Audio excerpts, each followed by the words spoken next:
तुमच्या विरुद्ध जर कोणत्याही प्रकारे गुन्हा नोंदवला गेला असेल आणि तो गुन्हा नोंदवत असताना जर नजरचुकीने सदर गुन्ह्याची वेळ आणि तारीख जर ही त्या गुन्ह्यामध्ये नमूद केली नसेल, तर अशा परिस्थितीमध्ये संबंधित तपासी अधिकारी किंवा इन्व्हेस्टिगेशन ऑफिसर किंवा ज्याला आपण IO असे म्हणतो, तर त्यांना त्या FIRमध्ये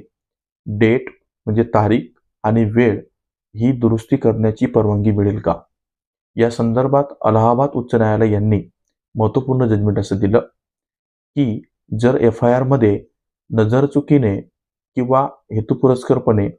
जर तुम्ही त्याच्यात डेट किंवा घटनेची वेळ किंवा घटनेची तारीख हे जर नमूद केलं नसेल, तर अशा वेळेस तुम्ही ती दुरुस्ती करण्याचा अधिकार हा तपासी अंमलदाराला नाही. याच्यामुळे जी काही नोंदवलेली